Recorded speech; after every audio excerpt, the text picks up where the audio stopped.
Tingnan nyo guys yung diskarte ni Kuyang. Papakitawan tayo ng galawan kung paano niya makuha yung tamang sukat dun sa pagkat ng tiles na medyo pa-curve ba.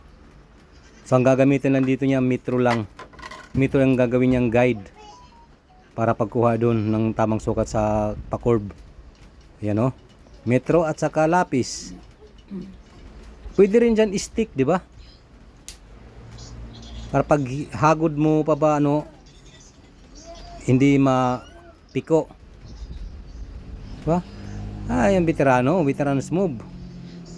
Kuhang-kuha yan. Tingnan natin kung swak ba. Putulin na niya.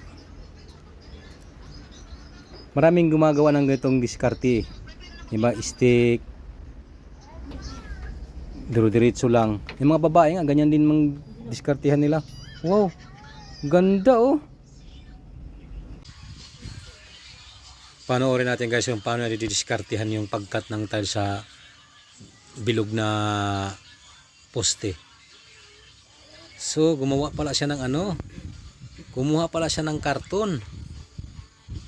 Ito marami nang gumagawa ng discarding ganito, karton. Tsaka maganda din ang paraan na to. Kadalasan talaga nagagamit ito sa mga ganitong pabilog na magkakat ka ba ng tiles. Saka accurate din ang galawan dito pag karton ng mo.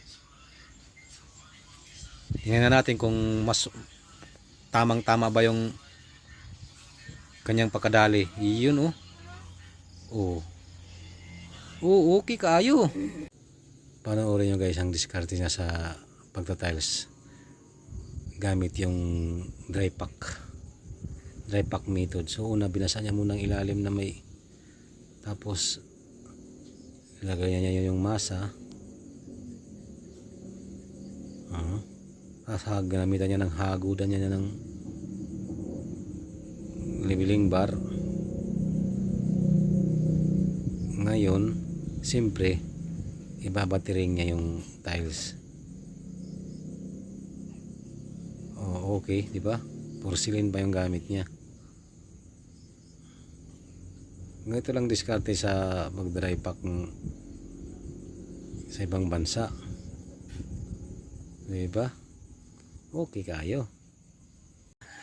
Na-experience niya ba ito guys, yung tiles na 40 by 40? May iba pala na hindi pala sila magkapantay. Tingnan mo ito. Ang layo. Kung iurong pa, lalaki pa yung awang, di ba? Wow. Smart work, di ba? Kasi pa-curve na pagkat, gamit yung manual tile cutter. Madali lang, ganyan lang, twist mo lang pa kunti, tulak pataas. Kailangan yung naka-permis yung ipin ng cutter. Di ba? Ganun lang. Putol na yan. Pa-curve, di ba? Okay kayo, mas madali pa ito. Tingnan kung sumakto ba doon sa paglalagyan niya. Di ba? Ayos guys, ganun lang palang diskarte Kuhang-kuha. Panoorin nyo guys si Madam. Malupit ang diskarte niya sa pagta-tiles na may mga pakurbada ba kumbaga. Gumawa lang siya ng cutting disc yun ginawa niyang tawag nito, ginawa niyang guide para makuha yung tamang sukat. Okay kaayo to si Madam Tingnan mo yung galawan niya, lalaking laki, diba? Ito yung sinasabi na talaga na biyasa siya. Tingnan mo yung mga galawan niya